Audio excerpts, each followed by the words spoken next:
Okay. Good morning and welcome to Southern Cross University's Open Day.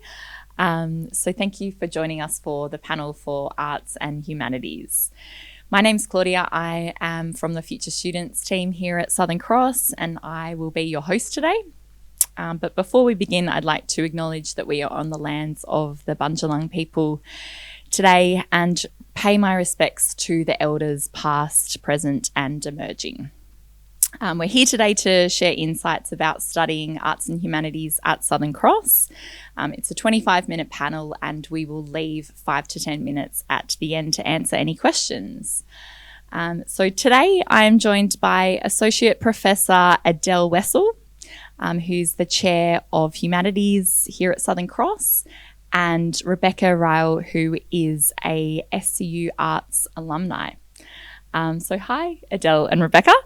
Could I please ask each of you to tell us a little bit about yourself and your connection with Southern Cross? So I've been working at Southern Cross for about 20 years, and obviously during that time I've been with the BA through that whole period, but there have been significant changes as well to the way we teach and what we teach here. I love living in the Northern Rivers. I do a lot of regional history, so my background is history, and in particular food history is where my research is. Hi everyone. I actually moved to Lismore to study at this university, and we can see out the windows why I wanted to study at this university, but that was a long time ago. That was in 1999. And I haven't left the area since. I came back in 2016 to start studying here again. And yeah, I feel really privileged actually that this campus is in our area and we can live the beautiful lifestyle we have here and have access to great resources as well. Fantastic. So Adele, can I start by asking you about the Bachelor of Arts, which has to be one of the most flexible degrees at Southern Cross? Could you talk us through the various majors that are available in this degree? Yeah, so the Bachelor of Arts at Southern Cross University, like Bachelor of Arts degrees across the world, is a foundational course for any university. So it's the oldest course that universities have. But what's particular about our degree is that is the kind of subject areas that we teach and the sort of engagement that we have as well with in the local region. So in terms of the majors, the foundational majors are history, cultural studies, creative writing, which is probably the most popular major, politics and international relations, and social science.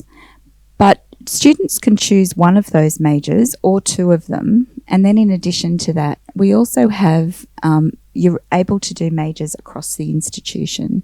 So that's what kind of makes the degree quite different.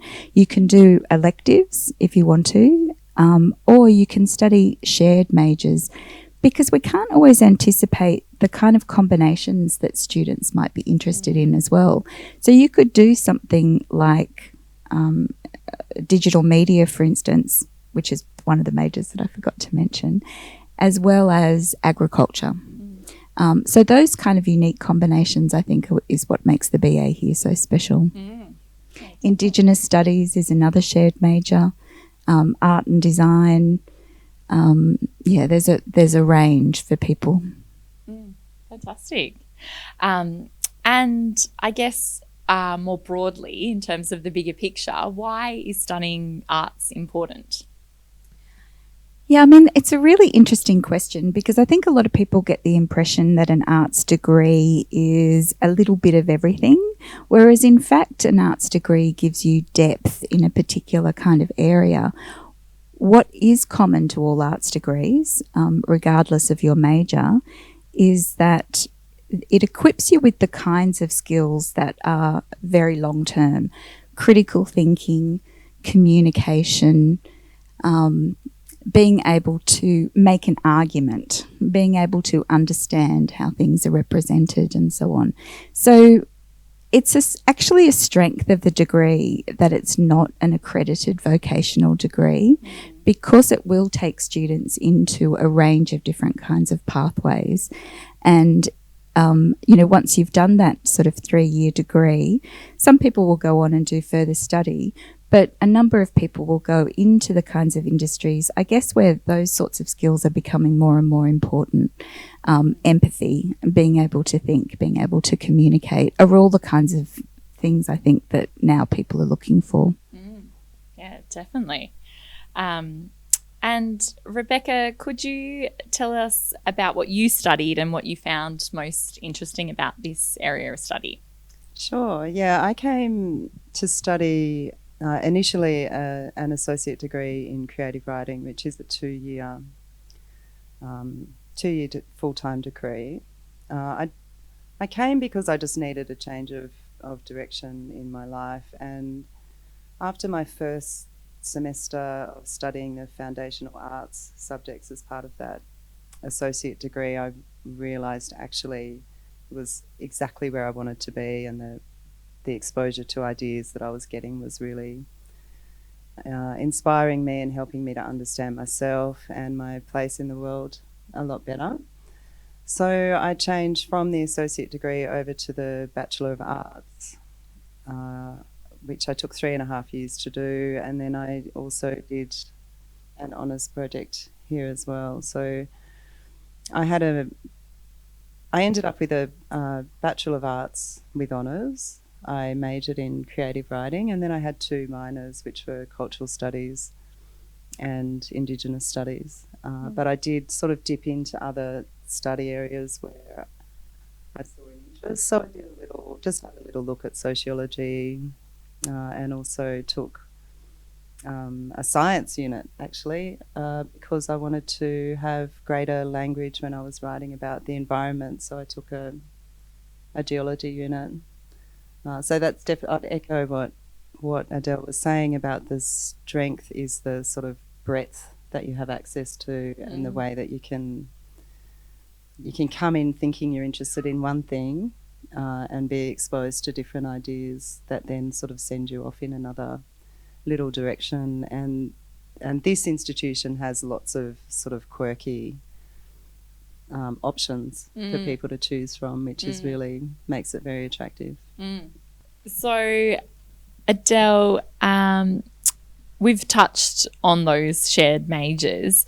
So what exactly does that look like for a student, and what are the benefits of combining those? Yeah, so the benefits are in lots of ways. First of all, you can follow a passion. And I think that regardless of what you're going to study, there needs to be a deep commitment and a passion. And people will often then do quite well and be able to take that in a particular kind of direction. So you may want to be a history teacher, but you have the opportunity in the BA then to also go and do regenerative agriculture, for example. So to take electives and to sort of combine interests that are quite unique. So, that aspect of it is I think really important. And, at the Lismore campus, there's a range of different kinds of the quirkiness that you were talking about. Things like regenerative agriculture are offered here and not necessarily anywhere else. We were the first university to have, contemporary music. So and people can do health and a whole range of things, whereas often those can be siloed in larger metropolitan institutions. So you don't necessarily get to combine humanities and science, and people see them as quite distinct and different things. And they are, but being able to communicate about science, for example, is really important. It's one thing to understand climate change, but being able to take that into journalism or into creative writing is also, something that's quite positive. Yeah. And I guess leading into the next question, so an arts degree really fosters transferable skills. Could you give us some examples of those? Yeah, so I think that, if you're studying a vocational degree, you often know what you're going to end up being in the end. A lot of people will change their career direction within 5 years of studying, but the kinds of skills, I guess, that a Bachelor of Arts provides are things that you build on and that will grow throughout your life. So, communicating both in terms of written text but also being able to articulate yourself, being able to engage in arguments and positions and so on. Being able to look critically and deeply at something in order to be able to understand it and understanding our place in the world, exercising our sense of responsibility and ethics and the citizenship. And all of those things, I think, are important regardless of the direction that you might take. Yeah, fantastic. And Rebecca, where has your career taken you? Well, I'm currently doing a PhD through another institution, using the skills that were definitely imparted to me here. As a result of being here and studying writing, learning how to craft my own writing, exposure to different sort of theoretical ways of looking at writing and society at large. So through the years that I was here, now I'm fairly regularly published as a writer. I've got been given much greater access to the arts sector in this area, and just a lot more confidence in communicating, particularly in that medium of writing and the very different ways you can use language to communicate in different forums with different people. Great. And how have the skills that you've learnt in your degree helped you in your life?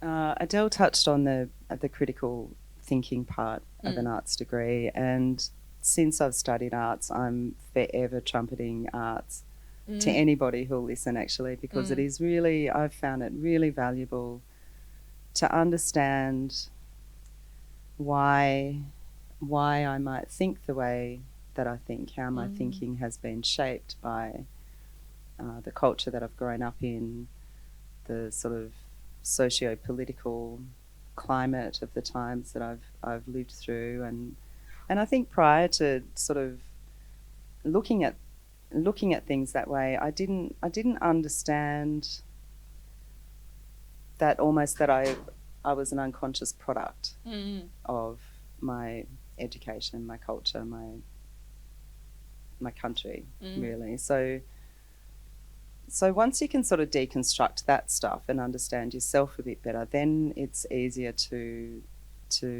reach a point of understanding of other people having alternative views and why they might hold those views, and why that diversity of views is actually really valid and valuable. So I think quite apart from a career path, actually studying arts is really valuable as a person. Yeah, definitely. We're really fortunate to have kind of, small classes and a sort of a diverse range of students from different kinds of backgrounds and ages and experience and so on. And, that point that you made about people having a particular kind of way of thinking, when you bring that into a classroom and we can understand where each of us are coming from, I mean, my positions and ideas have been changed in that relationship with students and having those kind of broader discussions. So that's been a really important aspect of it, I think, for me, that experience. Yeah, and I have been raising teenagers while I've been studying arts, and it's been great to sort of see the intersections between what they're learning in high school that I wasn't exposed to in high school. I had my first exposure to a lot of cultural studies ideas at uni in my 40s, and so it really enriched our relationships and helped both me and them to sort of deconstruct what we were hearing and what we were learning. And I really enjoyed that aspect of it, actually, talking to my kids about different sort of historical ideas and nation building ideas, and definitely the Indigenous studies stuff that I was fortunate enough to take part in here was, it was kind of mind-blowing for me, because I had grown up in an earlier age with a different education system that told me different stories about our country and who we are as people. So the opportunity to look at that from different perspectives at the same time as the high school curriculum was sort of catching up as well, meant we had really rich conversations about those sorts of things at home. Yeah, opening the minds of the people around you as well. Yeah. And for the two of you, what advice would you give to students who are just starting out now, who are considering studying arts and humanities, who may be about to start a course in arts and humanities? I think be open to different kinds of ideas. Don't hold back though at the same time when you want to express yourself. I think just start talking to people. Talk to people who are here as lecturers. Start talking to students that you know, and find out what their experience is. As a starting point. Give yourself plenty of time. To kind of understand and enjoy your studies, I think is also really important. And follow your heart. I think follow your passions. In most of our courses, people do get the opportunity not just to study a particular type of literature, for example, or historians who've written about the 19th century. There's the opportunity to make up your own questions and pursue those things with the right kinds of tools for each of the disciplines that are involved. Fantastic. What about you, Rachel? Oh, sorry, Rebecca. Sorry. It's happened to me my whole life. Sorry. I would say study arts, people. Study arts. And yes, openness, receptivity, curiosity is one of the best skills in life and in study. Study broadly, read broadly, take advantage of the opportunity to build the degree the way you want to study it. Yeah, fantastic. So thank you so much to the two of you for sharing your insights about studying arts and humanities. I think that was fantastic. Does anyone have any questions in the group that we have here? No, that's fine. Well, you asked a question. There was somebody in the audience. I didn't get your name, but we had a small conversation. Yeah. And it was about the kind of mode of study. Yeah. Whether we have classes on campus and classes online. Yeah. So it was a really good question because of that experience. And at the Lismore campus, some of the units aren't available on campus, but they can be mixed with other units that would be available on campus. So people will often study across both modes. But I think that there's just as much that happens outside a classroom as well as happens within the classroom. So if it's the case that the subjects are online, and we've had long experience of teaching online, and it is interactive, and we do kind of try to engage students rather than it just being a recording and so on. But there is the chance to kind of meet with people on campus. There are still staff on campus that you can speak with as well. So there's a lot that goes on within a university outside the kind of class times that I think it's really worthwhile to make use of as well, to feel part of that community. Yeah, I think that's a really good point. Okay, Well, thank you so much to everyone for joining us. If you have any further questions at all, please go out and visit our information desk that is at the entrance to the plaza. The Future Students team out there, or also our student services team in the hub in the plaza are there to help, and will assist you with any other questions that you might have. We've got some campus tours that are running throughout the day, so I'd really encourage you to take one of those. They're running every 20 minutes from that desk out in the plaza. But thank you so much to everyone for joining. We really appreciate it.